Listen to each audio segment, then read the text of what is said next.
Tapos ayan mga idol. Repaint tayo mga idol. Ito before. Before.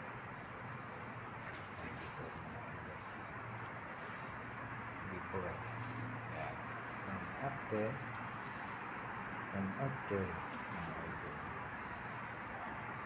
Ayan. Ayan mga idol.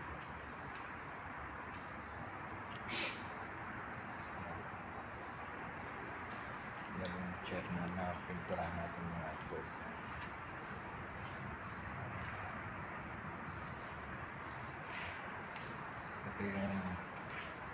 Ito yung before mga idol.